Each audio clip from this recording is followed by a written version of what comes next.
original seeing. Yes, which is an interesting post because it is entirely just a quote from somewhere else rather than being anything new or originally written. All right, so the thing with original seeing Yes. is that, and this is the 30-second version, we'll do the longer version. Student, it's a parable of a student who's like, I need to write a 500-word essay on the United States. It's like, okay, great, you're going to get through, I don't know, nothing in 500 words? Yeah. So the teacher's like, how about just like... Just this town that we're in. Just this town. And they're like, I can't think of anything. And then, okay, how about just Main Street? I couldn't think of anything again. Okay, how about the front of the Opera House on Main Street? And then that one is like, oh yeah, and then, okay, how about a brick? Yeah, it starts on the with top the upper left-hand brick. Yeah. And then they're like, they come into the 5,000-word essay, and they're like, I did it. I saw it because I saw it with fresh eyes because we were trying to regurgitate thoughts. Started It's with one brick, uninspiring. and then I wrote about the next one, and then the third, and before long I was writing about the entire facade, and then the windows, and then... Yeah. So that sounds fun, and I like the parable for what it's going for, but that, like, the exact example sounds like complete dog shit. Because what's the assignment if you're getting graded? Like, it can't be write the history of something. Maybe it was. You might have just been write a historical essay. Yeah. But then also I guess, and maybe they did figure this out, but I don't know how you learn the difference of the history of one brick versus the other, and I imagine they're very similar histories. Well, I don't think you actually write the history. She was just describing what she was seeing. Oh, see, I thought it was a history assignment. I mean, it probably was, but he said just describe the first brick. Okay, yeah. Then all right, I'm into that. But I'm just thinking, like, I could see, if your assignment was, all right, write me a history on Main Street of downtown, like, you bet, and I give you the origin of the manufacturing of the bricks on one of these buildings, I'd probably get an F, right? I don't Because think they're so. like, well, it depends on your If you teacher. wanted it but- great, That would be a really original essay. Yeah. Yeah. All right. So maybe the example is less facetious than I thought. But the takeaway is that if you're tasked with looking at something in a way that is wholly original, you find yourself able to be remarkably inspired and able to actually generate thoughts rather than just try and find new ways to put stuff that someone else has already said. Yeah. Yeah. I think the way it ends here is the quote that I finally pulled out. I'm not going to bother reading the rest of what I pulled out because you summed it up very well. The end quote was, she was blocked because she was trying to repeat in her writing things she had already heard. She couldn't think of anything to write about Bozeman because she couldn't recall anything she had heard worth repeating. She was strangely unaware that she could look and see freshly for herself, as she wrote without primary regard for what had been said before. The narrowing down to one brick destroyed the blockage because it was so obvious she had to do some original and direct seeing. Which, yeah, good parable about looking at things yourself rather than, sticking to cached thoughts and regurgitating other things people have said. Yeah, and what's fun is this one gives you virtually no instruction on how to do an original seeing. Yeah. And I feel like it's a lot easier to think that you've done one than actually have done one. I feel like it's kind of explicitly saying break it down into the smallest components. I think that's one way, for sure. I guess, you could also do an original seeing on the origin of the United States if you just look at it from a different angle, right? And that might feel like a wholly original thing, rather than saying, well, in 16 whatever, Columbus found blah, blah, and just start from there. If you were to take it from the, 5, 10, 15,000 years ago, of the ice bridge, and start maybe with the native populations, or you could even just do like the history of the geography or something, right? Mm-hmm. Like, I guess what I was saying is you can do original. I would think you could do an original seeing on a big thing, but you're right, being as reductionist as possible with it and breaking it down. That sounds pretty cool. And hell, if you were to do an original seeing on the bricks, you could get all the way back to the Big Bang, right? Yeah. And you could even get there fairly quickly, and then, you could summarize from there to the actual brick. To bake an apple pie, you must first create the universe. Oh my god, I haven't heard that quote in at least 5 years. I used to have this framed... That's a classic Carl Sagan. Yeah. I used to have this framed piece of artwork of Carl Sagan baking a pie with, like, the galaxy behind him and that quote on it. I love it. And he was, like, wearing an apron, and it was... Gotta see if I can find a print of that again. I gotta say, this whole post is also very applicable to anyone trying to do art, at least in my experience. Because when you're like, I have a blank piece of paper and I can write anything or I can draw anything, where do you even fucking start? But then, like, you see a story contest or prompt or whatever that says, we want 5,000 words on mermaids that kill puppies. And like, you're right away, you're like, oh yeah, okay, I can do something with that, just putting those restrictions on you, and it can't have the color purple anywhere in it, something like that. The more restrictions it puts on you, the more you're like, okay, cool, I got something to chew on and go with. Yeah. Yeah, and it can force you into making something wholly original. Mm-hmm. Yeah. There was I think it's not active anymore, but it's called the Rattle Fiction podcast or Rattle Fic, where the host would read short rationalist stories. Okay. And it's so you can find that on iTunes or maybe on the website, and I had to find the RSS feed myself. But I listened to The Last Christmas on there, and I happened to discover it around Christmas. I'd had this feed open, or I had this podcast, whatever, on my phone for years before I found that. And then I listened to, I think it's called True Love's Kiss by Eliezer Yudkowsky. Okay. Classic kind of reverse Cinderella thing. Yeah, okay, yeah. But without giving away the ending.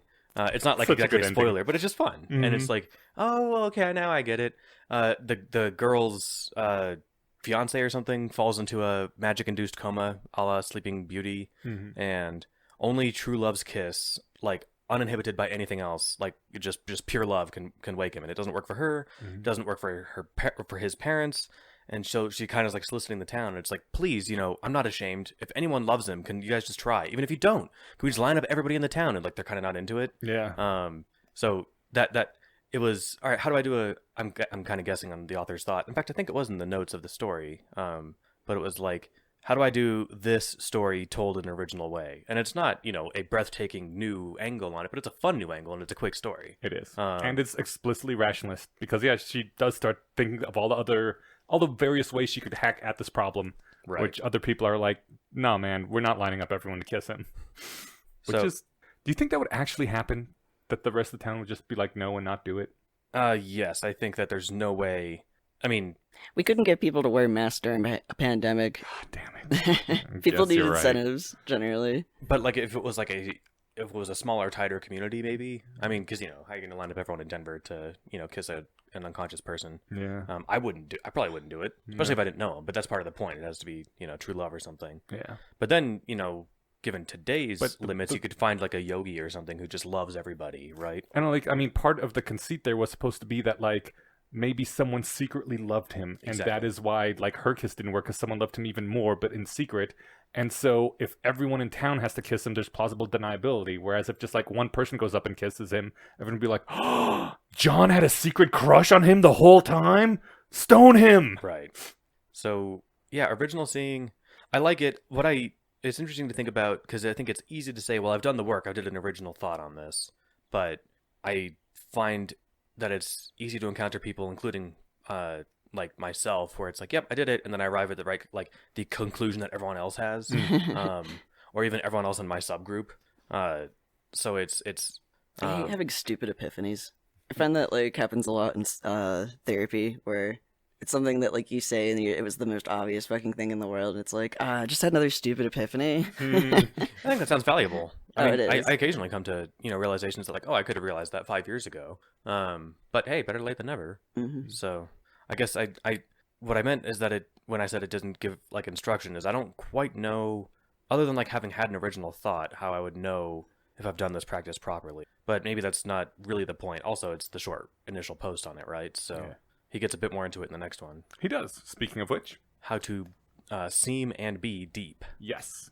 Okay, so he starts out with this cool, not starts out, but there's a cool quote at the front. A fanatic is someone who can't change his mind and won't change the subject.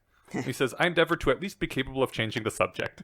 You would think he would also never be capable of changing his mind because he's supposed to be a good Bayesian, right? Yeah. But it was just a funny rejoinder to that. Yes. Yeah, the fanaticism. It's a cute quote. But yeah, he was talking about how he was at a place where people were just talking, more in deep kind of stuff. And a lot of people were talking about death and that death gives meaning to life and death is really a blessing in disguise. And he was apparently like the only transhumanist there. And he tried not to be fanatical or something, but would like push back very cautiously sometimes about how generally, death is not a great thing. And that it's just not a thing that we should valorize. He specifically phrased it, he says cautiously, as transhumanists generally positive on life, but thumbs down on death. Yeah. Which I guess apparently several people came up to him afterwards and said it was really deep. Yeah. I like It's like, that. That's well, very yes, I soft. am. But this got me thinking about what makes people seem deep. Eliezer. Yeah. I like too that, thumbs down on death, thumbs up on life is like a very like soft way of putting it. And that's, great way to break the ice on that subject to somebody, I guess. Yeah. It's like, no, thumbs down on that subject actually. What? Yeah. Yeah. But yeah, he as you said, he was like trying to figure out why did people think that he was really deep, and he was going over some of these interactions. There was one woman who said that when I have a nice thing to say about someone, now I try to say to them right away instead of waiting, because you never know when someone's going to die, and then you wouldn't have been able to tell them the thing, and you want the last thing they heard from you to be a nice thing, right? And he said at one point, that is a beautiful thought, and even if someday the threat of death is lifted from you, I hope you will keep doing it. Which, cool. And then someone else spoke about some benefit, X of death, and he doesn't remember what the benefit was. And he replied with, given human nature, if people got hit on the head with a baseball bat every week, pretty soon they would invent reasons why getting hit on the head with a baseball bat was a good thing. But if you took someone who wasn't being hit on the head with a baseball bat and asked them if they wanted it, they would say no. I think if you took someone who was immortal and asked them if they wanted to die for benefit X, they would say no. Yeah, and that sounds like the kind of an application of the original seeing, right? Where, like, okay, let's take this and remove the context and just say, is this a good thing? Everything else aside, right? Yeah. And it's like, well, and when you phrase it that way, no. Yeah. How could you possibly sell somebody on an 8-decade lifespan or a, I don't know, I mean... Especially when the last 3-4 decades of that, your body's slowly disintegrating and getting worse. Yeah, I mean, and then I'm trying to think of, like, other non-easy targets, like, or even ones that, like, don't sound deliberately edgy, but all my thoughts are, like, politics, right? What So, about like, euthanasia? yeah, maybe. Or like, I mean, just the way that our democracy works in the U.S. or something, right? Uh-huh. Like, oh, sure, it's maybe it's the canned phrase from Franklin about, like, it's the worst system of government there is, except for all the other ones. Or whether one of the founders was supposed to have said that. It's just like, I thought it was Churchill. I feel like it was. Oh no, Franklin said, like they when allegedly, when they come out of the courthouse in Pennsylvania, and they're like, "What sort of government have you given us?" It was like a democracy if you can keep it. I think was the quote I was thinking of Franklin. I'm amazed that we've kept it this long. Well, I mean, and that's the thing is like, I think it sounds like a great idea, but like if you look at it with fresh eyes and just look at what you've got. I think he uses the example in the other post, or maybe even in this one about education and lost purposes. That's a good easy example. Like, what does college look like? Well, I'm getting an education so I can get a good job. And it's like, are you doing either of those things when you're sitting there learning 12th century underwater basket weaving? Yeah, to pass your test? And like, for the most part, no. Trade schools are tight. Yeah. That's like where, hey, I'm here to learn this so I can get a job doing this. You betcha. And there are like actual schools that do that sort of thing, not just like software boot camps. You can do that for like automotive repair and everything, right? Yeah, but those are low class. Yeah, they're low class. We'll get there. Hold that thought. What's I don't fun think is we're that done with. No. I shouldn't transition yet. No, you're good. I guess what I'm getting at is that like people, and this is explicitly why I went to college, was 75%, probably more if I'm being honest, was a sense of social inadequacy. I wasn't doing anything with my life, and it became especially stark when I bumped into somebody from high school, and they're like, "I thought you'd be doing something more interesting." I'm like, "Fuck me, you're right." And so I'm like, "Well, what's a good answer to say? What are you doing? Oh, people who are in school. Oh, I'm going to college. That's what I'm doing." That's the entire reason I went. That's the overwhelming majority of the reason. I can't think of. I mean, I guess I sort of went there to learn stuff, and like I tried to pick something that I was actually interested in, that I felt like I was going to do something with. I got an undergraduate degree in science of psychology, and I say science because most schools it's a liberal art major. So I had to take some science classes and realized my second semester in, because I already had my undergraduate or my whatever core credits out of the way from community college, and I'm like, oh yeah, this is actually super boring. Turns out reading psychology research is a lot of fun. Doing it is insanely boring, and this will not be fun for me. So I realized immediately, I'm like, yeah, I'm not gonna do this. But I'm here as long as I'm in school. I can at least tell people I'm in school. That's what I'm doing with my life. Yeah. I went because I knew from I don't even know how long, as far back as I can remember. So at least elementary school, that that was the life path. You do really good in school, then you do really good in high school, so that you can get into a college, and then you do good in college, and then you get a job. Like, there was just no question ever about it. Going to college was part of the life track. And then, yeah, I dropped out after 1 year when I was like, this is shit and I don't want to do it. And I'm not doing what I wanted. It's like this isn't actually advanced. It's once like you're at college age, after you've been old enough to sign the loans, that's when you start to like come online enough as a person to realize like, wait, this isn't actually advancing my personal agenda of like self-actualization towards what I'm trying to do. Yeah. But since you get to sign those loan papers at 17, you're not, at least when you're me, you're not really a sentient person yet. And you're like, oh, great, I'm in debt, and I guess I'm already here, so. Might as well finish it. Yeah. Yep. Okay, so he, upon further reflection, figured out, or at least suspected, that he came across as deep because he coherently violated a cached pattern of deep wisdom in a way that made immediate sense. Because there's this stereotype of deep wisdom, that death, complete the pattern. Complete the pattern. Death gives meaning to life. Okay, I guess I'll do it. No, we're all looking at like screens, and you're looking around at us. Yeah. Everyone knows this is the standard deeply wise response, but they will not be surprised. It carries no experience or insight. One might call it belief in wisdom. And yeah, that was his point, that everyone knows it's wise, but not surprising at all. And he was surprising. They may even say, what deep wisdom, perhaps in hope of being thought deep themselves.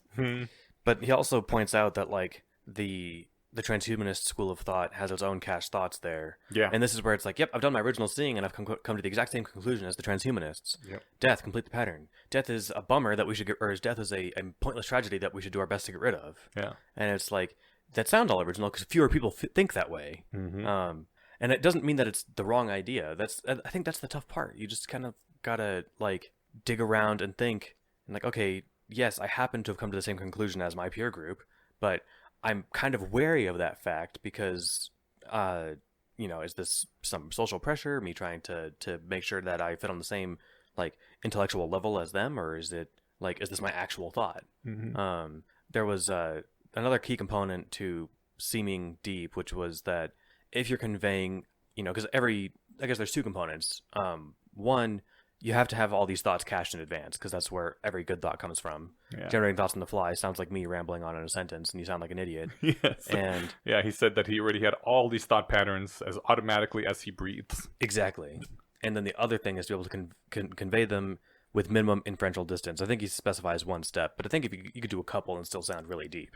Yeah. He said that was the hard part. Yeah. The part that made him seem deep was being able to just have that one inferential step rather than be bizarre out of nowhere. Yeah, and it's interesting because I've heard people who say long things that sound bizarre out of nowhere because they haven't conveyed the distance, and they just sound dumb or insane. Yeah. And it's like, that might be a real coherent thought, but you've not bridged that crevice for me. And he pointed out that transhumanism is like got its own whole coherent philosophy that many people have spent a lot of time thinking about and making cohere. And so the fact that he was able to present a unified, coherent thought was very important because it wasn't just original, it was also original and made sense internally. Right. It made sense to the listener, too. Yeah, yeah. And it was like more than just one thought. Like, you can have a deep sentence that you got cached somewhere, but then someone asks you to expand on it, and you've got nothing. You clearly reveal yourself to have just like, and this is something that, God, I mean, it doesn't have to be a smart thought, but, like a random cached thought, if, I think about this, like, dinner party I went to a few years ago once every couple of months, and it's like we're playing what's that Cards Against Humanity, and I mentioned this in the context of other posts with like applause lights and everything, but it would be somebody would throw in some random jab about, oh yeah, America's the worst, and basically get a round of applause. But if you ask them to expand on that, they can't. And it's like, well, why? What specifically? Racism. And it's like, well, okay, sure, but like no other country has that. Yeah, we invented it. Speaking of, I saw SNL this morning, and it was the guy from Get Out. Okay. And it was a bummer because he's remarkably unfunny. Oh. And like most SNL episodes have like one or two good main sketches. Character from Get Out? Yeah. Or? Okay. I forget the guy's name. Yeah. But like his opening sketch was like, oh, I know, because he's British. And he's like, I know what you're thinking. He's British. Oh no, he's not black. Don't worry, I'm black and British. And it's like, we all know who, Idris Elba is. Like, we're aware that this can happen. But well, there's also a thing right now where the capital B letter black applies only to American people who are descended from slaves or something. Like there's a whole new woke vocabulary around that. I'm lucky I don't buy the woke dictionary and read it then, because I remember years ago, like being confused that African American is what you're supposed to call black people. Right. I'll call anyone what they want to them, but I'm talking about a group because at the time most black people I knew weren't African American in any guise. Yeah. One was Jamaican, one was French Canadian, and it's like so calling you African American is like, oh, you're black, you must be from Africa, right? It felt so condescending to me. Yeah. And then And calling black people from other countries African American is that was the last straw. Was I saw something about African American British actor Idris Elba being considered for James Bond. Okay. And I'm like, African American British actor. Okay, yeah, this is nonsense. It wasn't just me. Great. Yeah. So anyway, what I brought that up because a lot of his stuff was those sort of just like random quick jokes about like, oh, don't worry, I can't think of any examples. Point is, it was like applause lights, but it's like almost a deep thought, but it's like there's no substance to it, and you can tell, or many people can tell, I think, that it's like, oh yeah, there's this is just a shiny coat of paint, and there's nothing underneath it. good comedy is actually subversive, which I guess often means that it is an original thought. Yeah, I mean, I think, and it wasn't just the jokes. I think, I mean, don't get me wrong. It's. I'm not sure if the guests write their own monologues or what. Let's see. Was there anything else on seeming and being deep? Like having a coherent philosophy that's easy to explain and non-typical seems to be the one sentence summary, right? Yeah. He did also point out that an economist once remarked that popular audiences are so unfamiliar with standard economics that when he was called upon to make a television appearance, he just needed to repeat back Econ 101 in order to sound like a brilliantly original thinker. This was written about 15 years ago, this post. Do you think this is still true? That's still true? I have this experience with anyone I try to talk to about economics who's not like in this circle directly. Oh, that sucks. Yeah, we're in our bubble so much that like it seems like the sanity water line is up, but that's because we're just swimming in the deep end, maybe, or the shallow end. I'm not really sure. Yeah. But and it's not to say everyone's dumb. It's just like in fairness, most people haven't heard an Econ 101 lecture, and so they hear stuff, and it's kind of like the joke. There was one of this on like American Dad where the daughter's like in her first week of college. And she says something about something, and how's that Psych 101 class teaching you? Well, it's only been a week, but I know how the whole world works now. And it's like that sort of that the joke there is that like these are original thoughts that you haven't had, that you haven't been exposed to yet. Yeah. And it sounds deep and profound and smart, and in a way it is because it's new to you. Yeah. But it's not like this is not the edge of humanity's grasp of the subject, right? It's just yours. I have, over the last 15 years, started to see more and more of the death is a bad thing idea seeping into popular culture. Is that just me looking for it, or is this actually a thing that's happening? I mean, we still get a whole bunch of deathist crap in the media, but every now and then, I see something that really makes me hopeful. Yeah, I mean, I'm hoping it's a positive trend. I mean, I remember we talked to Eliezer about this a few years ago, back when Harris was hinting that he was going to write a book on AI. Mm-hmm. And I'd asked him, I was like, it seems like more and more conversation about AI I don't know if we caught him on a bad day or if he actually feels this way, but I was like, it seems like more and more conversations these days about AI are less about like the Terminator and more about like actual content. Yeah. And he just said twice, because I think I reiterated the question, he's like, I am not optimistic or hopeful about, the public conversation on this or something. Okay. And maybe he's having a bad day. Maybe he's definitely, he's got his ear to the floor there more than I do, but I feel like it's more positive. More conversations coming down from people like Bill Gates and Elon Musk and, names that people listen to aren't talking about the threat of bipedal robots shooting us in the face, right? Yeah. It's like... Or saying just unplug it. Right. Yeah, I mean, even Neil deGrasse Tyson, came around completely on that, right? And he's a popular science figure, so... Well, that's because... I don't know. That's because AI exists now. We're going to have self-driving cars. We have GPT-3. There's some really cool services now using it. Like, I'll have to see if I can find the service and put it in show notes, but there is a GPT-3 powered article writing software now where you just tell it, like, I want to write an article for this kind of blog and on this subject and add in quotes from this thing and like, I don't know, just sort of, you can make it as detailed or easy as you want and then just be like generate, and it'll like generate a title and then it'll start writing. Nice. And I haven't tinkered with it yet. I think it might be for pay, but yeah, there's a few things out there like that now that I've seen people tinker around with and do reviews of, and they look pretty powerful. Still not quite as good as a human article writer, but like one human article writer can I do the work of 10 just by Yeah. using that and culling, tightening up a little. He ends so all of that was about how to seem to be deep, to read about non-standard philosophies that are well thought out. He said to actually be deep, you got to think for yourself about what's wise or important, and it's not necessarily coming up with an unusual answer, but it does mean seeing for yourself, and links back to the previous post, rather than letting your brain complete the pattern. So it's key points to this is don't stop at the first answer, cast out replies that you see as vaguely unsatisfactory, and spend a lot of time on it, because if you keep mulling over the stuff for a while, eventually your thoughts may form a coherent whole. Yeah. In time, your thoughts will form a coherent whole, flowing from the single source of yourself, rather than being fragmentary repetitions of other people's conclusions. Just wanted to It's funny read because that sentence because it's good. I like that too. It's fun because I don't know if I'm getting there. I'd have to, do another deep dive on all my beliefs. So give me 10 minutes because I don't have that many. For the most part, most of what I believe is amalgamations of what I try to synergize from other other thoughts that have come to me from other sources, and then I try to make something fresh out of the combination thereof, right?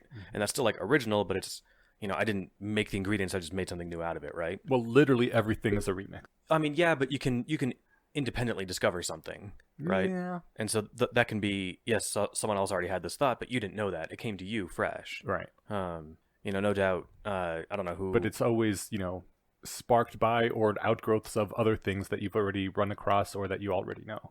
Probably. Yeah. I mean, I'm not sure who gets credit for being the founder of the transhumanist school of thought, but they're no doubt the first person to think that death is bad, right? Right. I think that this article is not saying original thoughts have to be wholly original. It has to be original from your brain. But not. I'm the first person who's ever thought this thing. Yeah. That was sort of the distinction between seeming and being deep. I do think it's really important that he says oftentimes you will just get the standard answer because, if you have to find a non-standard answer in order to feel like you've won, then that leads you down into conspiracy theory land. Yeah, you're going to have to be completely nuts. Mm-hmm. Most things, the common accepted wisdom is probably true, right? Yeah. All right. For next week, we are reading The Logical Fallacy of Generalization from Fictional Evidence. I just talked to Rachel about that yesterday. Yeah, it's one of my favorites. Or at least it's a fun one. And hold off on proposing